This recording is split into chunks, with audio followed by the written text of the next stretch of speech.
448, right? And when we first look at this, is this a perfect square number? Probably not. We can't tell. We might not know off the top of our head. So again, we're going to do the factoring waterfall. So again, the factoring waterfall, doesn't this make you want to go see a waterfall after this? So I went to Oregon a few weeks ago and saw some amazing waterfalls. So 448, I'm going to do a factoring waterfall with numbers trickling down to its bare factors.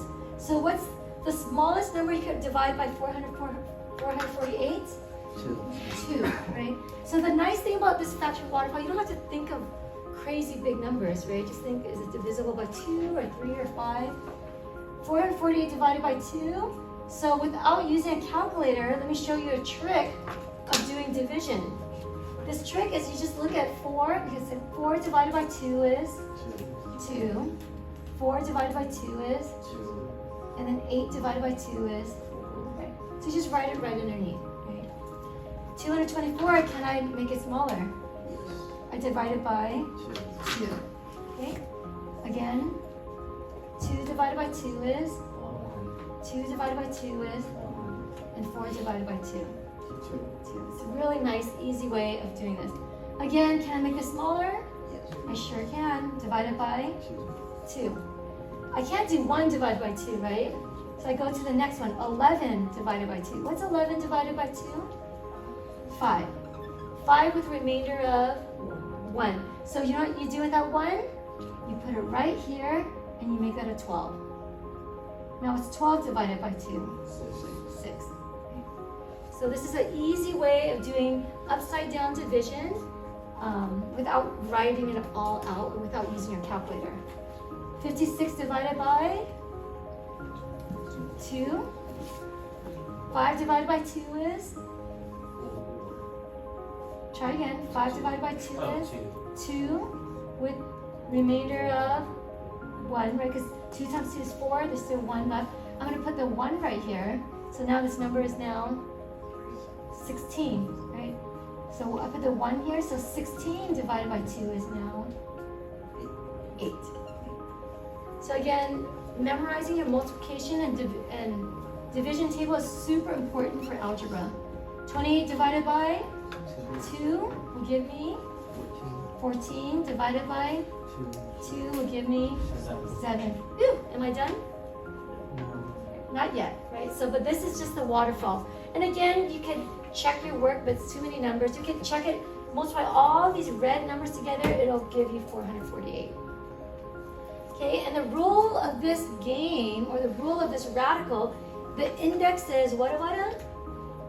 2. There's an invisible 2 here. So this radical is saying anything that shows up as a pair, you could pull it outside of the radical. So in this case, which pairs?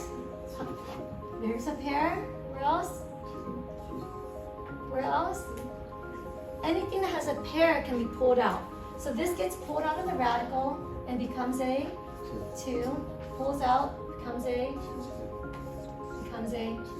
So all of these numbers are outside the radical. So therefore, 2 times 2 times 2 will give me 8. Radical, what's left inside the house? 7. Let me ask you guys a question now. What is the 4th root of 448? And without having to do another waterfall, use the same waterfall numbers. Here, someone said 2 radical 7. And how did you get 2 radical 7? Can you count the 2's? So how many are we looking for? How many? So we want 4, right? So we want 4 of them. So let me just rewrite this here. 448 is equal to, how many are there? 6. 1, 2, 3, 4, 5, 6, and then there's a 7 right there.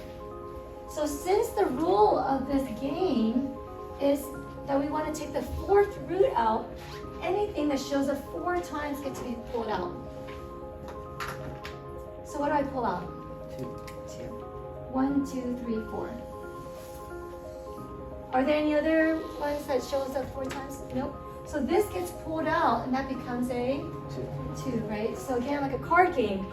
You get 4 of a kind, pull it out, right? You pull it out, so you get 2 outside, and inside, what's left inside the house? What is it? 28. 2 times 2 is 4, 4 times 7 is 28. What am I missing in this answer? The 4. The 4 is super important. Because if we don't put a 4, square root of 28, we can still, if it's a square root of 28, we can still simplify this more. But if it's a 4th root of 28, that's all you could do. And this is the 4th, you write it as a little superscript that's on top here. Careful not to write it outside or make it look like a whole number. It has to be a superscript on the outside. Any questions?